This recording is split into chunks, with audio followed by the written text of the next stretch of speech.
Saxon Algebra 1, lesson 38, ratio problems. Oh, everyone gets freaked out by ratios, but what I want you to remember is the word ratio just means fractions. When we have a ratio problem, we're just comparing two fractions to each other, and they're super easy to solve. I'll teach you that in just a minute. But ratio is one of those words that tends to freak students out because it feels very mathy, doesn't it? We don't usually talk about ratios that much in everyday life. So don't let it freak you out. It's mathy, but it's just a fraction equal to another fraction. Not a big deal. Let's talk about, in this first example, how to solve them, and then we'll get into some of the problems. All right, so what we've got is, like I said, one fraction equals another fraction. Right? That's all it is. It's just a pair of fractions each equal to each other. Sometimes we also call this a proportion.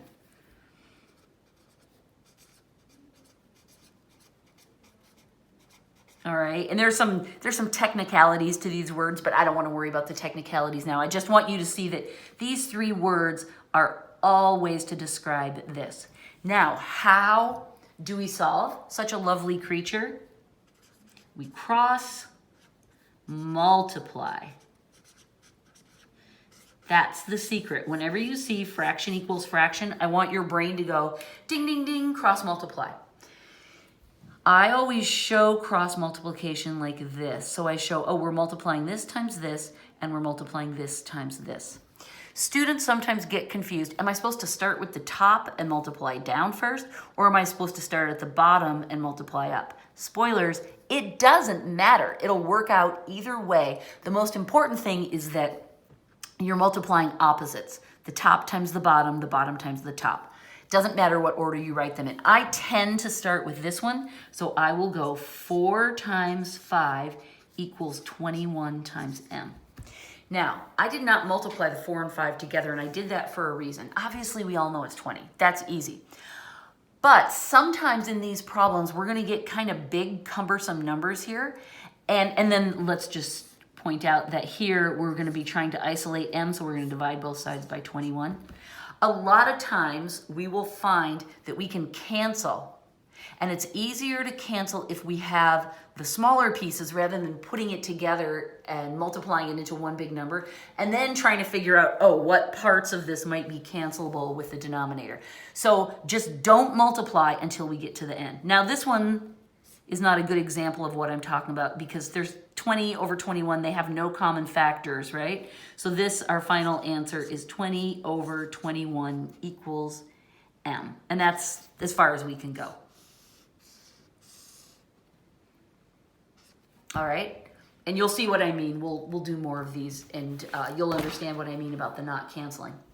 Okay, so that is how we solve the proportions or the equations that we create with fraction equals fraction. So that now we've got the mechanics out of the way. Now I'm going to show you how we set these up because they're word problems. And let's see how many we have to do. 1, 2, 3. Once again, I love a 3-example lesson. I think it's great. Okay, what John has is a little story for us, all right? Now, I also want to give you spoilers. I teach this lesson differently than John does. I use an organizer to keep all the information neat and tidy in my brain. John does not use it, so I want you to do it my way. I wouldn't do it if I didn't think it was better. The ratio of pigs to goats in the barnyard was 7 to 5. If there were 91 pigs, how many goats were there? All right, so what we've got, let's start drawing. We've got a situation where we have a farmer with a weird obsession. He always keeps his pigs and goats in a certain proportion to each other. Now, I don't know how realistic that is. I think most farmers that have pigs and goats just have a bunch of pigs and have a bunch of goats. I don't think they worry about the mathematical relationship between the numbers of pigs and the numbers of goats. But, you know, we've got the outlier here. Now, because this is our first time, I'm going to write out the whole word, pigs and goats. Normally, I would just put P and G because, you know, life is short. Similarly, I usually just abbreviate up here. For this one, I'm going to write ratio, and here I'm going to write actual. In the future, I just put R and A, okay? Now, John tells us in the problem that the ratio of pigs to goats is 7 to 5. I always put them in the same order as the sentence. The ratio of pigs to goats is 7 to 5. And that's where I'm talking about this farmer has like a weird thing. Whenever he has 7 goats, he has to have 5 pigs. He just wants balance. Now, this story goes on to say, if there were 91 pigs, so the actual number of pigs is 91, then how many goats were there? So we put an X in the space of what we want to know. Now, here comes the genius of the ratio table. This now becomes my equation of 2 fractions. I copy them exactly as they're arranged. 7, whoops, I said 7, but I wrote 5. 7 over 5, that's a 7. Sorry, my hand does not always pay attention to what my brain is telling it to do. There's some sort of, I don't know. It's either cross communication or my hand's a little rebel that likes to stir up trouble. Sometimes I suspect it's that. Okay, but that's all I did. I just lifted these numbers out and plopped them down, fraction, fraction, and their 2 fractions are equal to each other. All right, now we're to where we are here, where we can cross multiply to solve. Again, I usually start here, so I would say 7x equals, now watch this one, 5 times 91. You can use the dot or you can use parentheses, whichever you rather. I tend to mix it up. Now, our little x needs to be isolated, so we're gonna divide by 7. Okay, remember what I said about not multiplying these out and just waiting to see what cancels? I know that 7 and 5 do not have anything to say to each other. They're both prime. There's nothing that we can break, we can't like take 2 out of each of those. These 2 guys have a dead end, but 7 and 91 has possibilities. And this is how my brain thinks of it. I go, okay, well, 7 times 10 I know is 70. That's easy. And then there's 21 left over because it has to add up to 91, right? That's 91. 7 times 3 equals 21, right? So that tells me that 91 is 7 times 13. I add together those 2. That's how my brain attacks this 91 and figures out, oh yeah, 7 does go in there 13 times. So now I can do this. You could do long division if that worked better for you, but it helps if we share our thinking with each other, because understanding people's different strategies for manipulating the numbers and doing mental math can help us develop what works best for us. Each of our brains works somewhat differently, so I'm not going to tell you, oh, you have to do it like this, but I am going to show you how my brain attacks it. And if we were together, I would ask you, okay, how does your brain break this down? And maybe you would say not at all, I just have to divide it out. That is perfectly fine. There's no shame in that, but I'm sharing. Okay, so now my 7s cancel, so my final answer is x equals, and then I have to multiply this. I'm going to do the same thing. 5 times 10 is 50. 5 times 3 is 15. I add those together and I get 65. Whenever we have a problem with words in it, we want our answer to have a word. So I can write 65 goats, greatest of all time. No, it doesn't mean that. It means animals with furry chins. They have furry chins, right? That's the right answer. Yay! This is what we call a tic-tac-toe board, because if you take these 2 lines off, it does look like a tic-tac-toe board, doesn't it? But I add lines to it, and later we're going to make it a little bit bigger, so it won't stay a basic tic-tac-toe board forever. All right, one more. I'm having so much fun, I could do these all afternoon, couldn't you? I'm assuming that you're saying yes, and you're nodding your head, and you're like all excited. In the same barnyard, the ratio of chickens to ducks was 9 to 4, and there were 108 chickens in all. How many ducks were there? Okay, this farmer's obsession rages on. Not only do his pigs and goats have to be in proportion, but his chickens and ducks do too. So let's make him a tic-tac-toe board so we can keep this nonsense straight.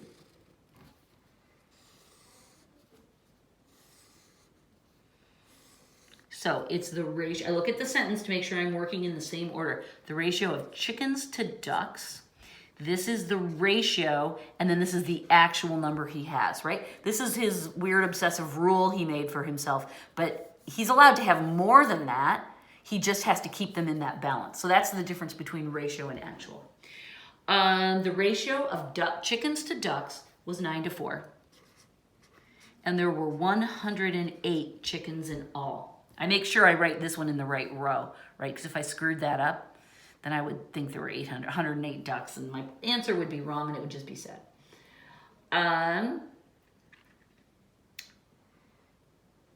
There were 808. Okay, so this is the number we're trying to figure out. How many ducks were there? All right.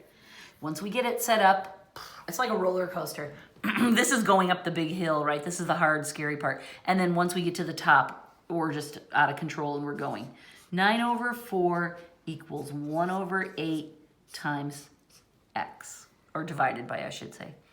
All right, we cross multiply. We get 9x equals 4 times 108, parentheses or a dot to show multiplication. I don't multiply it. I divide by 9. Now I've got all my numbers over here. I've got my x is all by itself. 9 and 4 have nothing to say to each other. This is 2 times 2. This is 3 times 3. This is where our prime numbers can really help us, because if we can quickly look at prime factor trees in our heads like this, I know 4 is 2 times 2, and I know 9 is 3 times 3. They have no factors in common, so they won't be able to cancel against each other.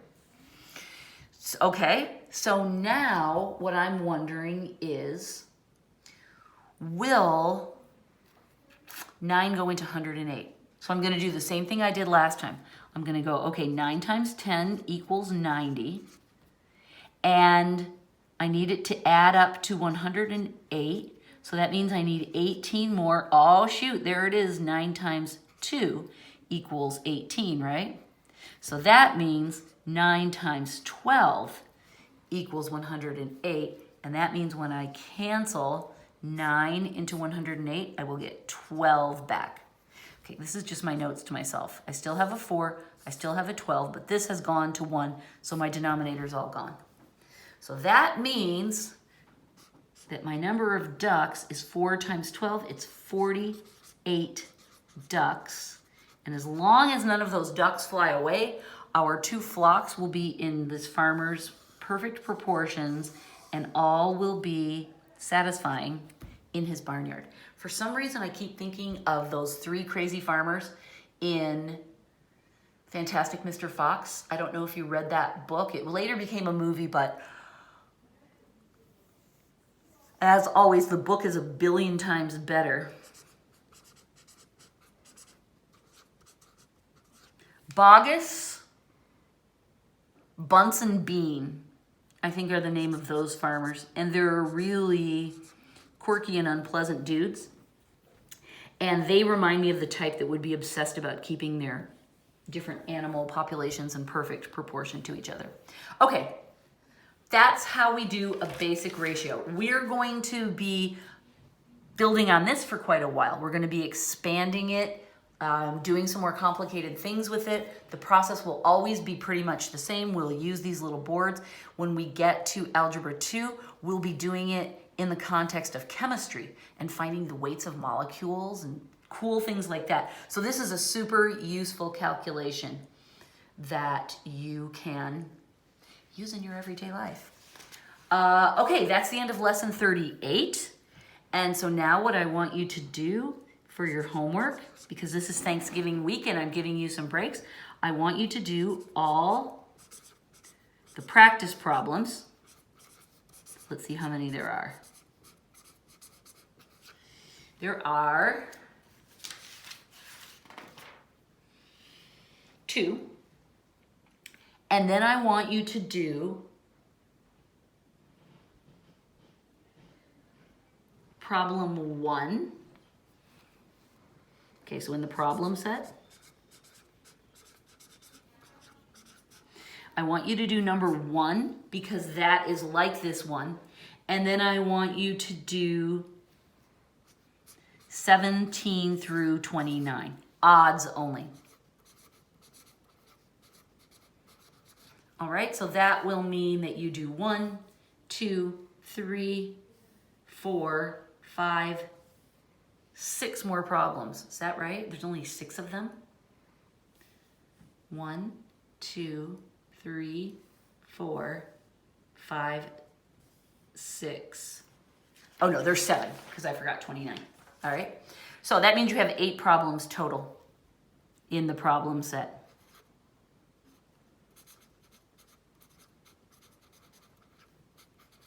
Happy Thanksgiving. I hope you enjoy that. I found out over the weekend that I have a YouTube student, who's following Algebra 1 on my YouTube channel who lives in Colombia. I don't know her name, but her mom reached out to me in Spanish and thanked me for my lessons. And what's really fun is that I was able to read most of it in Spanish. And it was super cool and really fun. So to my Colombian student, if you're studying, yay, thank you. I'm glad you're here. And that's all. That's everything. All right, thank you. Goodbye.